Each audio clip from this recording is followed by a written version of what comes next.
Video sekarang gua akan bahas untuk keunggulan dan kekurangan dari sepeda MTB 1 jutaan ini dengan tipe Coyote Element. Bagi kalian yang baru gabung di channel ini, untuk review lengkapnya gua sudah bikin untuk sepeda MTB ini, tinggal dicek aja di kolom deskripsi guys. Dan mungkin untuk di video sekarang gua akan lebih spesifik aja untuk bahas keunggulan dan kekurangan dari sepeda MTB Element Coyote ini. Yang pertama mungkin kita bahas dari keunggulannya dulu ya. Dan untuk keunggulannya tuh gak yang signifikan banget karena mengingat untuk harganya ini hanya 1 jutaan aja guys. Kita mulai dari bagian depannya dulu, yaitu dari bagian fork ya. Nah, untuk di bagian forknya ini, meski untuk si forknya ini masih steel alias besi ya, tapi ketika kita gunakan untuk suspensinya ini cukup lumayan nyaman juga. Terus meski harganya ini masih 1 jutaan, untuk si forknya ini aman guys, gak ada yang reot-reot ya. Meski untuk si forknya ini gak ada preload dan gak ada lockoutnya, tapi menurut gua ini cukup lumayan aman ya untuk digunakan di jalanan yang cukup berlubang, meski ini harganya masih 1 jutaan.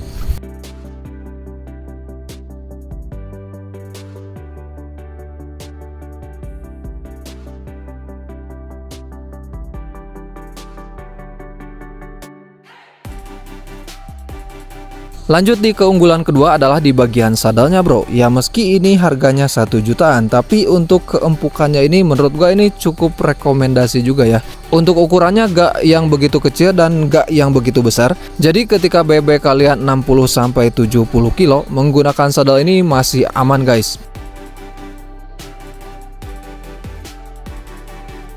Selanjutnya di keunggulan ketiga adalah internal kabel atau inner kabel ya. Untuk si kabel-kabelnya ini kabel shifter, dan untuk di kabel remnya sudah inner kabel ke dalam frame ya. Ya biasanya untuk sepeda 1 jutaan itu kadang-kadang jarang ya untuk menggunakan yang seperti ini. Rata-rata untuk kabelnya itu berada di bagian bawah frame yang di bagian atas. Tapi untuk sepeda ini sudah inner kabel ya, cukup lumayan sedikit keunggulan lah menurut gua. Untuk di bagian frame ya selera aja sih. Kalau menurut gua lumayan cukup menarik juga ya. Terlihat dari depan ini cukup sedikit besar, namun ke bagian tengah ini agak mengerucut kecil guys. Dan kemudian di bentuknya itu agak ngotak dikit guys. Selanjutnya untuk keunggulan yang cukup signifikan di sini ada di rodanya pastinya guys. Untuk roda dan untuk di bagian peleknya.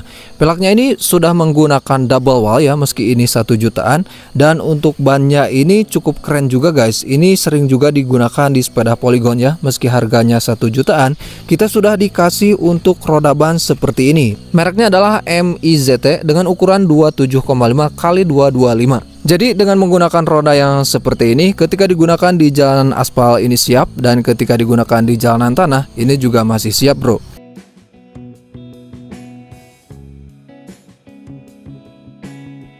Selanjutnya di keunggulan yang kelima menurut gua adalah di bagian handle remnya. Biasanya untuk sepeda 1 jutaan untuk handle remnya itu masih plastik guys. Dan untuk handle rem dari Coyote ini sudah alloy ya. Jadi menurut gua ini salah satu keunggulan ya, meski untuk di bagian shifternya ini masih ABS aja sih.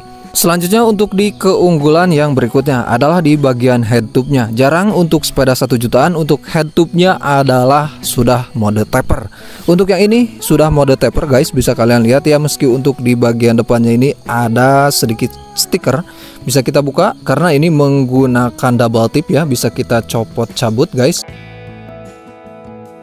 Mungkin di bagian keunggulan yang cukup signifikan menurut gua hanya itu saja, dan kita masuk ke kekurangannya guys. Mungkin bisa dibilang ini bukan kekurangannya karena harganya juga ini masih 1 jutaan, tapi ada gitu untuk yang harga 1 jutaan di bagian pedalnya ini gak setipis ini guys. Bisa kalian lihat ini di bagian si tangkai pedalnya atau di cranknya ini sangat lumayan tipis banget ya.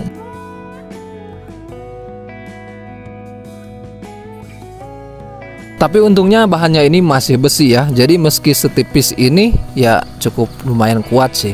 Kemudian untuk di kekurangan selanjutnya, di bagian si rodanya ini kita harus setel terlebih dahulu guys. Jadi ketika belum di setel ini agak bergoyang seperti ini ya ketika diputarkan.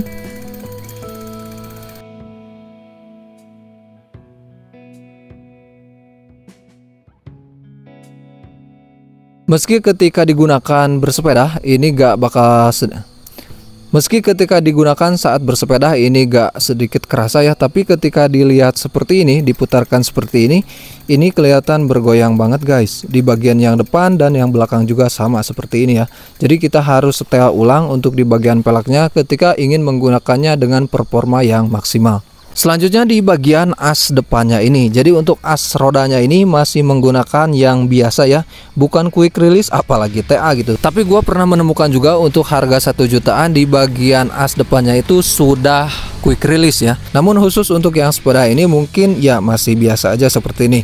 Tapi ya kalau secara penggunaan ini masih aman guys. Secara spesifikasi memang mungkin ini kurang. Tapi kalau balik lagi ke harga, ini masih untung-untung aja menurut gua guys. Untuk bagian grup setnya mungkin ini gak termasuk ke keunggulan dan gak masuk ke kekurangan. 3x7 speed ya menurut gua di harga 1 jutaan cukup worth it. Oke, mungkin itu adalah salah satu keunggulan dan salah satu kekurangan yang ada di sepeda elemen Coyote ini yang bisa gua rangkumkan ya. Selebihnya balik lagi ke pendirian kalian. Apakah kalian minat dengan modelan sepeda seperti ini atau tidak? Tapi jika kalian minat bisa kalian cek aja untuk link pembeliannya yang ada di deskripsi. Untuk harganya 1 jutaan masih ya. Untuk lebihnya kira-kira ada 50 ribuan gitu. Bisa kalian cek aja di deskripsi. Video sekarang gua cukupkan sekian aja ya. Dan jika kalian suka dengan review sepeda ataupun review aksesoris sepeda ataupun juga tutorial-tutorial sepeda, silahkan di subscribe aja untuk channelnya. Saya selaku pengedar opsi-opsi mohon izin untuk pamit dulu. Menikahlah dan bertahan. Ingat, bertahan.